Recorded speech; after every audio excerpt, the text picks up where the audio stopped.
Hello everyone, I am the Meta Kirby, and welcome to my channel, The Commander Tavern. The Commander Tavern is a channel dedicated to my favorite Magic the Gathering format. A Flight is a series where I review the latest released or upcoming set for any and all cards that might have some form of impact in Commander. These episodes will be done under the assumption that you've already seen all of the cards in a set and is not meant to be a spoiler video. This video is my own analysis on the cards I feel are most useful in the Commander format. A Flight is a sampling of several brews, so in this episode I'll be sampling all 5 of the new cards from the Game Night 2022 product.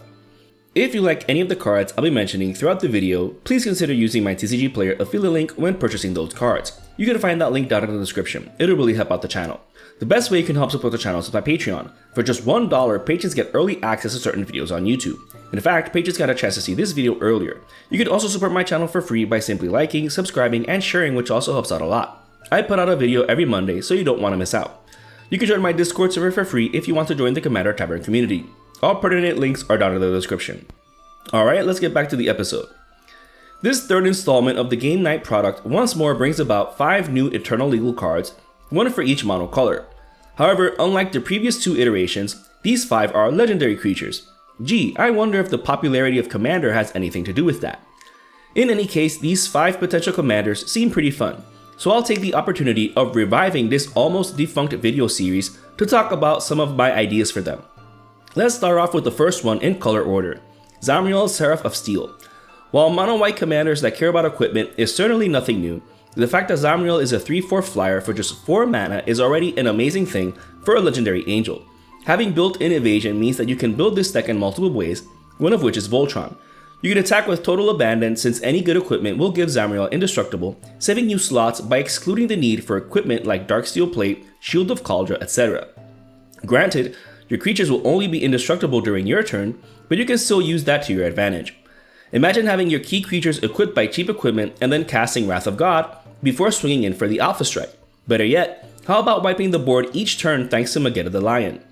Once opponents recover their board state, wipe it all again with Magetta, all while leaving your equipped creatures alive along with Magetta. So you can build a deck with equal parts creatures, equipment, board wipes, and support, and you can have quite the spicy deck. Or include cards that do both, like equipment with Living Weapon. I love these equipment because they enter and immediately create a creature token that the equipment will attach itself to. This means that you can have a 2-in-1 in terms of card slots in your deck. You can include a bunch of these equipment and focus on it, like what I did with my Halcyon Inspiring Leader deck, which you can find a video for its deck tech in the link above. And not only Living Weapon, but Reconfigure as well. These are great at becoming equipped to another creature to make that creature indestructible during your turn. However, if an opponent's turn they wipe the board, at least those equipment will become creatures again, leaving you with at least something back on your board. Now, while these are some spicy strats for Zamriel, you can't go wrong with including some mono-white equipment matter staples, like Stram Senior Edificer, Pure Steel Paladin, Danatha Capuchin Paragon, Halvar God of Battle, Sigarda's Aid, etc. Of course, these aren't the only amazing cards for a mono-white equipment commander, and you can use any effective shell for any other mono-white equipment commander for Zamriel. At least with Zamriel's ability, land-based ramp becomes so much easier to achieve since mono-white's piece of the mana acceleration color pie is still too small. Sword of the Animist and Sword of Hearth and Home are amazing here. Since both rely on attacking, having your attacker be indestructible during your turn makes it less risky to send a creature into combat to get that basic land ramp. Fortunately, like I mentioned earlier, Zamriel having flying is already a bonus that makes these equipment much better suited to be equipped to her.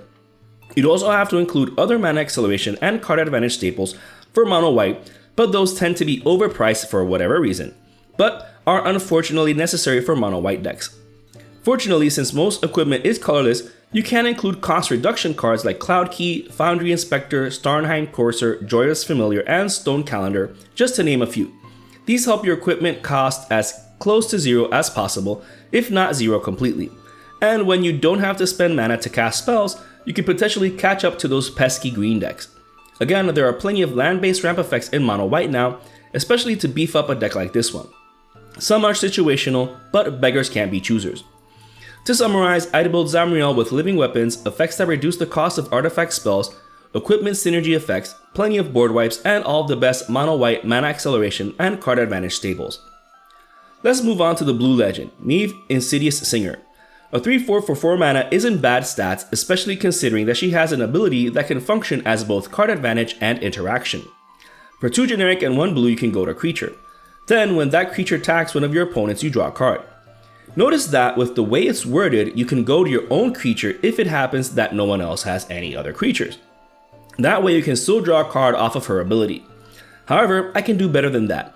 I'm going to show you one of my spiciest combos, Mocking Doppelganger and Spike Hit. With the way Mocking Doppelganger is worded, if it's equipped with Spike Hit, it'll now have the name of every non-legendary creature in the game. This means that all non-legendary creatures are goated, assuming the Doppelganger hasn't copied a legendary creature. Keep in mind that this won't trigger Maeve since you have to have paid her ability to go to that creature and draw the card that way. Otherwise, she'd be way more busted. The downside to this combo is that this will also go to your own creatures, but you can work around that with cards like Swen Xuan Lord of Wu and Archetype of Imagination. Either of these two creatures essentially make your creatures unblockable. I remember when Swen Xuan was less than $10. Fortunately, you don't need it if you don't have it or can't afford it, since the archetype does a similar job. At least with Training Grounds, you can reduce her ability to just 1 blue each time, which is great. This card should definitely go in your Maeve deck. Going back to the forced combat theme, you can still achieve similar effects with cards like Dulcet Sirens, Sly Instigator, and Courtly Provocateur. Each of these can put your opponents into difficult positions, especially when you target utility creatures that they might not want to be attacking. This is why I said that Maeve's ability has the potential to also be used proactively as interaction. You can still include cards like Siren's Call and Angel's Trumpet to keep it up, but with so many effects that just force combat altogether, you still have to protect yourself with Pillow Forts and other effects to get rid of any horde of creatures going your way, like say Ether Eyes, Ether Spouts, Overloading Cyclonic Rift, etc. You can even run cards like Illusionist Gambit to really keep the theme of messing with combat. There are plenty of ways to build Maeve, but at least these are the kinds of things that come to mind. If you do the aggro route, keep in mind that even without Swen Xuan nor Archetype of Imagination, if your opponent's creatures are all goaded, then they can't block. So running cards like Coastal Piracy, Biden of Thassa, Reconnaissance Mission, and Deep Fathom Skulker will draw you a ton of cards. These Saboteur effects will keep your hand full of interaction and other key pieces to make the deck function and to protect yourself and your things as well. The way I would build Maeve would be with these combat manipulation effects that I mentioned, especially the Mocking Doppelganger Spike Hit combo, unblockable effects, Pillow Fort and combat prevention effects, and Saboteur effects. That being said, the absolute best goat commander of all time is still Marisi, Breaker of the Coil. Next up we have Vogar Necropolis Tyrant. A 4/4 with Menace for 5 mana passes the vanilla test, but it also has 2 synergistic effects on it. Whenever another creature dies during your turn, you put a +1/+1 counter on Vogar, but whenever it dies, you draw a card for each +1/+1 counter on it. This zombie giant just screams aristocrats to me. You know for a fact that my 2 favorite mono black enchantments, Dictate of Erebos and Grave Pact, are going to be in here. If you're sacrificing creatures during your own turn, your opponents are going to have to be sacrificing creatures as well. And when they do, you'll get even more +1/+1 counters on Vogar since it doesn't care who controls the creatures that are dying during your turn. This means that even one of effects from cards like Demon's Disciple, Fleshback Marauder, Merciless Executioner, Grave Lighter, Playcrafter, Slum Reaper, etc. These cards have the potential to really put some +1/+1 counters on Vogar, all for a very minimal investment in mana. You can also pull this off with some similar spells, but having these effects on creatures are better since you can reanimate them in mono black, thanks to Hell's Caretaker, Whisper Blood Liturgist, Shieldred Whispering One, etc. You can recycle those previously mentioned creatures to not only beef up a Vogar, but keep your opponent's boards clear of creatures. These are 2 birds worth killing with 1 stone. And since Vogar is getting so large and opponents are left without blockers, you could also potentially get a 1-hit knockout with commander damage. Speaking of 1-hit knockout, Necropolis Regent is a card that I wish I saw more of. Costing 6 mana is probably one reason I don't see a lot of it, but this card is crazy good in aggressive decks. It might be a bit of overkill here, but it's essentially making Vogar twice as big each time it connects, making games end much faster. Going back to the aristocrat nature of Vogar, you can run other aristocrat staples like Sir Conrad the Grim, Zulaport Cutthroat, etc. in order to kill off the table that way too. The faster the win, the better, especially when you're taking advantage of things you're doing already. You can also take advantage of your creatures dying by getting value from cards like Pawn of Ulomarg, Pillowless Plunderer, and Relevant Riches, just to name a few. Fortunately, Black doesn't have much problems in generating mana acceleration, and if you can do so effectively and synergistically, go for it. As a bonus, you can even win the game with Revel of Riches if the deck already didn't have enough potential win cons. I guess now is as good a time as any to mention the Gravecrawler combo for the deck. Since Vogar is a zombie, you'd only need to recast Gravecrawler from the graveyard. Granted, the other half of the combo is Phyrexian Altar, which can fetch quite a high price. But fortunately, it was reprinted at rare in Double Masters 2022, so you should be able to get one relatively cheap as of the release of this video, at least compared to its previous prices. In any case, the way this combo works is by sacrificing Gravecrawler to the altar for 1 black mana. You use that black mana to recast it from the graveyard. This by itself doesn't generate infinite mana, but with Volgar it'll give it infinitely many +1/+1 counters. Be careful though, if someone snipes Volgar, you will deck yourself. But when combined with Dictate of Erebos, you'll clear your opponent's board of creatures. Combined with Pitiless Plunderer, you'll get infinite treasures. Combined with Zulaport Cutthroat, you'll win the game, etc. The way I'd build Volgar is with all the aristocrat effects, the sacrifice effects, slight voltron support, and the Gravecrawler Phyrexian Altar combo. Next up is Nogi Draco Zealot, which is honestly not a commander I would build around.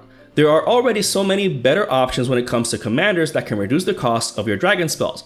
Right off the bat, I can think of the Dragon, and it doesn't even need to be in play to get the cost reduction benefit, and it's 5 colors too.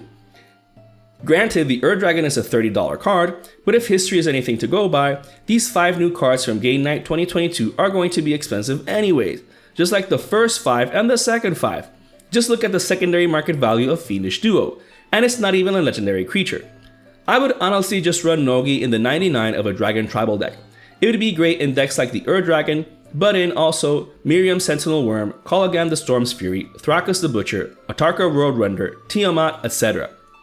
In short, Nogi is not a legendary creature I would build a commander deck around, at least for the moment. There are better Dragon Tribal commanders out there in more colors, and these aren't even the only ones. I just mentioned them because Nogi can go in the 99 of them. Last one on the list is Imril Elfheim Elite. A 3/3 Elf Lord for 4 mana isn't that difficult to cast given that most mana dorks are elves. Her abilities are pretty good together though. Whenever she attacks, she gets +X/+X until end of turn, where X is the number of other elves you control. Then, if that weren't enough, she has the best kind of evasion, which is assigning her combat damage as though she weren't blocked.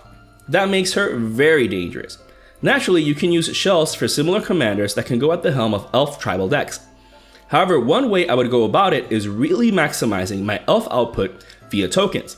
Spells like Elvish Promenade, Elven Ambush, and Sylvan Offering can give us a ton of elves. Sylvan Offering in particular creating X tokens is ridiculous since mono green generates mana so easily. Add to that the fact that mono green also has access to token doubling effects like Doubling Season, Parallel Lives, and Primal Vigor, and you can really start adding even more elf creature tokens, creating effects to really get those numbers up. Granted, as I mentioned earlier, you can still run more tribal staples, especially elf tribal staples, to the deck like all of the best elf lords, Elvish Archdruid, Priest of Titania, Wirewood Channeler, Allosaurus Shepherd, etc., as well as all of the generic tribal effects where you choose the creature type as the card enters the battlefield. However, you can still use some more obscure tribal effects that make the most of the Voltron aspect of the deck, like Timberwatch Elf and Wirewood Pride, to name a couple. Timberwatch Elf is pretty strong because, if not dealt with, it's essentially doubling Imril's power after she triggers with her own ability. Keep in mind that this is very easily telegraphed and your opponents will save their interaction for it. Wirewood Pride, on the other hand, while being a one-time use only thing, is an instant and can be done in response to damage. Imril might not have enough power to take someone out at that moment, but you can respond with this spell to then take her to the damage needed to take out that opponent. Imril is probably the most straightforward and easiest to build of these 5.